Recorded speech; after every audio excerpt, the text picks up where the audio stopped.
बिस्मिल्लाहिर्रहमानिर्रहीम, अस्सलाम वालेकुम। Welcome back to my YouTube channel Irtasam's biology. Chapter number 23 biotechnology के आज की इस वीडियो के अंदर हम बात करने जा रहे हैं जीनोमिक लाइब्रेरी एंड उसके साथ साथ ह्यूमन जीनोम प्रोजेक्ट के बारे में। ये दोनों टॉपिक एक दूसरे के साथ रिलेट करते थे, तो मैंने सोचा कि इन दोनों को इकट्ठा कर दिया जाए, इस तरह से समझने में आसानी भी हो जाएगी। अभी हम चलते हैं जीनोमिक लाइब्रेरी की तरफ। अब आप कॉलेज के अंदर हैं, कल को आप यूनिवर्सिटीज़ के अंदर जाएंगे तो वहाँ पर, या पहले आप स्कूल के अंदर पढ़ कर आए हैं, तो आपको एक कमरा, एक हॉल या पूरी एक बिल्डिंग जो है वो देखने को मिलती है जहाँ पर लिखा होता है लाइब्रेरी। अब जब आप लाइब्रेरी के अंदर जाते हैं तो वहाँ पर आपको कलेक्शन ऑफ बुक्स देखने को मिलती हैं।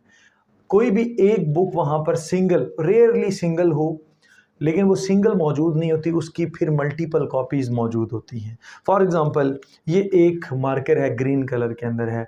लाइब्रेरी के अंदर देखो ये चारों मार्कर्स पड़े हुए हैं, लेकिन अगर इनकी मल्टीपल कॉपीज़ होंगी, इस ग्रीन की मल्टीपल कॉपीज़ होंगी, ब्लैक की मल्टीपल कॉपीज़ होंगी, रेड की मल्टीपल कॉपीज़ होंगी एंड ब्लू की मल्टीपल कॉपीज़ होंगी, तो ये आपके पास क्या कहलाएगी? लाइब्रेरी कहलाएगी। अब यहाँ पर देखें जीनोमिक लाइब्रेरी। जीनोमिक, सबसे पहले तो हम जीनोम को डिफाइन करते हैं। लाइब्रेरी के तो आपको समझ आ गई ना।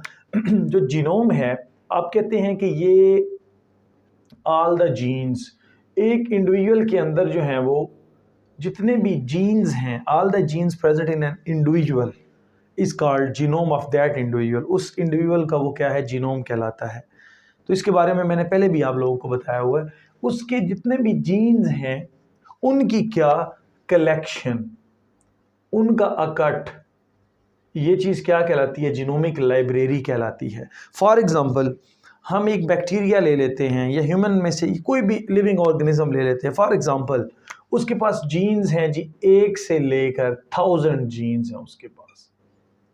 फॉर एग्जांपल, एक ऑर्गेनिज्म है, उसके 1000 जीन्स हैं। तो अब क्या होगा? इसमें gene number 1, gene number 2, gene number 3, 4, 5, 6, 7, 8, 9 जैसे भी हैं, 1000 तक आपने जाना है।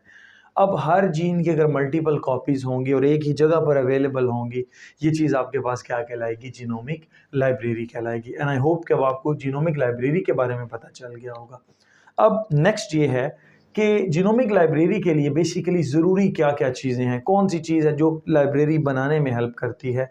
तो एक है आपके पास बैक्टीरियल क्लोन। आप लोगों ने पढ़ रखा होगा जेनेटिक रिकम्बिनेंट डीएनए टेक्नोलॉजी। हम क्या करते हैं? एक स्पीशी से जीन ऑफ इंटरेस्ट निकालते हैं, एक वेक्टर के अंदर, प्लाज्मिड के अंदर, बैक्टीरिया के अंदर, यीस्ट के अंदर, किसी भी अंदर डाल देते हैं और वो वहाँ पर जाके क्या करता है? मल्टीप्लाई करता है। अगर आपको 8th की साइंस याद हो, वहाँ पर भी आपने ये पढ़ा, इंसुलिन बनाने का तरीका मैट्रिक में भी है, और अभी आप FSC के अंदर है तो यहाँ पर भी आप पढ़ चुके हैं। तो बैक्टीरियल क्लोन्स, वो जीन आपके पास एक बैक्टीरिया के अंदर मौजूद, और वो बैक्टीरिया अगेन एंड अगेन क्या करते जा रहे हैं? डिवाइड करते जा रहे हैं। इस तरह से वो पर्टिकुलर जीन भी डिवाइड करता जा रहा है और एक जीनोमिक लाइब्रेरी बनाने में हेल्प कर रहा है। या फिर वो क्या हो सकते हैं? बैक्टीरियोफेज क्लोन्स हो सकते हैं, या फिर यीस्ट हो सकती है आजकल, ठीक है, प्लाज्मिड हो सकता है। ये आपके पास वो डिफरेंट टाइप के वेक्टर्स हैं और ये क्या बनाते हैं? एक लाइब्रेरी बनाते हैं। फॉर एग्जांपल, मैं 1000 की बात कर रहा था, तो ये इस तरह से एक ट्रे होगा, उस ट्रे के अंदर फिर 1000 खाने होंगे, ठीक है, 1000 खाने होंगे, उसके 1000 चैम्बर्स होंगे। अब हर चैम्बर के अंदर एक जीन, इसके अंदर जीन नंबर 1 पड़ा हुआ और उसकी मल्टीपल कॉपीज़ पड़ी हुई हैं, इसके अंदर जीन नंबर 2 है, उसकी मल्टीपल कॉपीज़ पड़ी हुई है, इसके अंदर जीन नंबर 3 है, उसकी मल्टीपल कॉपीज़, एंड पे जीन नंबर 1000 है, उसकी मल्टीपल कॉपीज़ पड़ी हुई हैं। तो जब भी ज़रूरत होगी, जिस जीन की ज़रूरत होगी, वो वहाँ से हम उठाएंगे, उठा के उसकी फर्दर जो भी हमने प्रोसेसिंग करनी है, उसके साथ जीन सीक्वेंसिंग करनी है, जो भी फर्दर लैब के अंदर काम होगा वो हम कर लेंगे, ठीक है। इस तरह से अब जीनोमिक लाइब्रेरी बनाई कैसे जाती है, उसका जो प्रोसीजर है, जो हमारी FSC की बुक के अंदर लिखा हुआ है, मैं जस्ट आपको वही बताऊंगा। हायर लेवल पे तो इसका बड़ा काम है और ये बड़ा मुश्किल तरीन काम है, जीनोमिक लाइब्रेरी बनाना। ट्रेज ऑफ ट्रेज जो हैं वो एक्सचेंज किए जाते हैं, दिस एंड दैट, लेकिन चलो मैं सिंपल से आपको मेथड बताता हूँ। जिस इंडिविजुअल की आप जीनोमिक लाइब्रेरी बनाने जा रहे हैं, जिसके जीन्स के आप पेयर्स बनाने जा रहे हैं, उसके क्लोन्स बनाने जा रहे हैं, उसका पूरा जीनोम एक स्टडी के अंदर लेना चाह रहे हैं आप सबसे पहले क्या करेंगे? उसका सेल लेंगे। तो एक इंडिविजुअल का क्या लिया? सेल लिया। फर्स्ट स्टेप ये होता है आपके पास, उस सेल में से न्यूक्लियस को निकाला, न्यूक्लियस में से उसका जो DNA है उसको निकाल लिया क्रोमोसोम की शक्ल में या क्रोमेटिन मटेरियल की शक्ल में।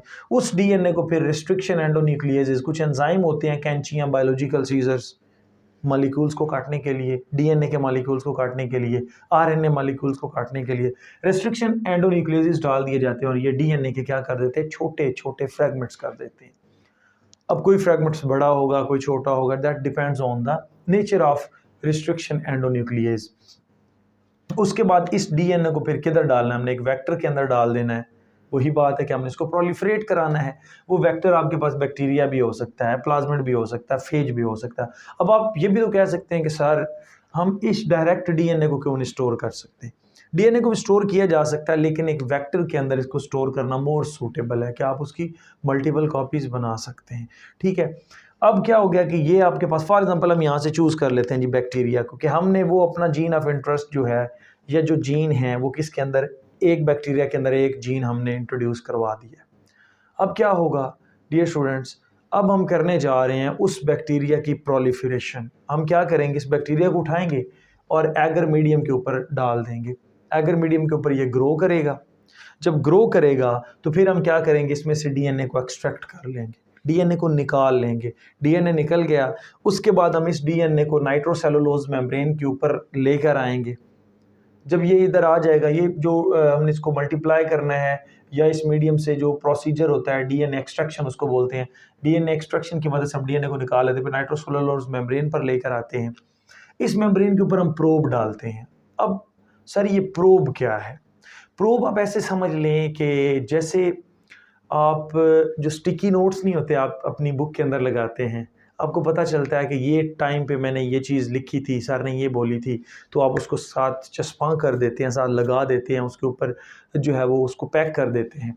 अब जब भी आपको ज़रूरत पड़ेगी आप उसको वहाँ से निकाल लेंगे। सेम लाइक दैट निशानदेही करता है। प्रोब का मतलब ही ये है कि निशानदेही कर देना।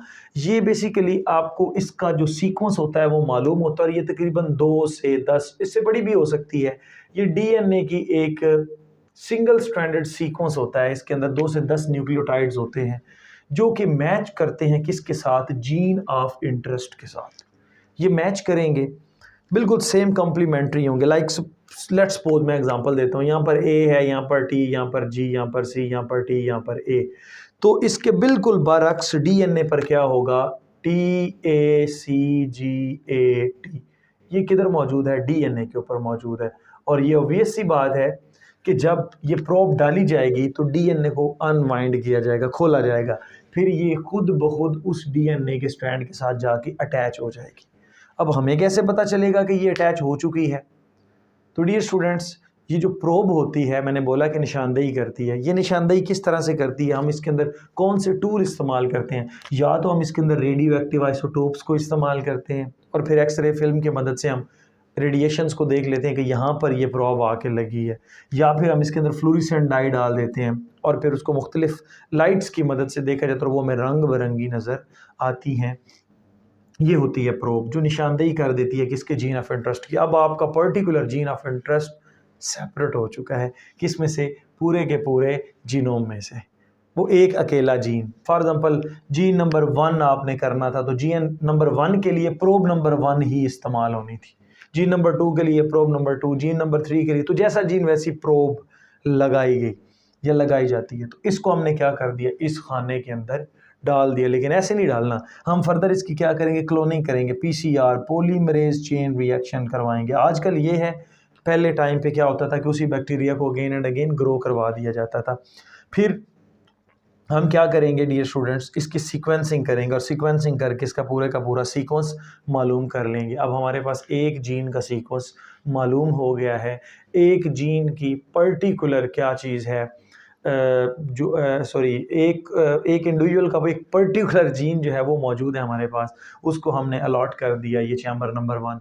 इसी तरह से दूसरा, तीसरा, चौथा, जितने जीन्स हैं उतने ही चैम्बर्स के अंदर हम उसको क्या कर देते हैं, छोटी छोटी टेस्ट ट्यूब्स के अंदर हो सकते हैं, एपन ड्रॉप ट्यूब्स के अंदर हो सकते हैं, कोई और मीडिया हो सकता है, उसके अंदर हम उसको क्या कर देते हैं, उसके अंदर इकट्ठा करते जाते हैं। नाउ दिस इज कॉल्ड, ये छोटी सी प्लेट, ये क्या कहलाएगी, जीनोमिक लाइब्रेरी कहलाएगी। ये छोटा सा ट्रे क्या कहलाएगा, जीनोमिक लाइब्रेरी कहलाएगी। जैसे आइस क्यूब्स के लिए आप फ्रिज के अंदर नहीं इस्तेमाल करते, सेम लाइक दैट छोटी सी ट्रे होती है, उसके अंदर जीनोमिक लाइब्रेरी जो है वो बनाई जाती है। तो इस तरह से जब कभी हमें कोई भी जीन सीक्वेंस उसका मालूम करना हो, उसके बारे में स्टडी करना, तो हमें पता होगा। फॉर एग्जांपल हम 55 नंबर जीन्स की बात करते हैं तो हम चुप करके इधर आएंगे, 55 का जीन निकालेंगे, उसको पीसीआर पे रखेंगे, फर्दर उसकी जो है फिर सीक्वेंसर की मदद से उसके सीक्वेंस मालूम कर लेंगे। और आजकल तो वेबसाइट्स के ऊपर भी जो है वो जीनोम मौजूद होता है different individual. So I hope कि डियर स्टूडेंट्स आपको ये मेरा लेक्चर अच्छा लगा होगा। Stay connected, thank you and अल्लाह हाफिज़।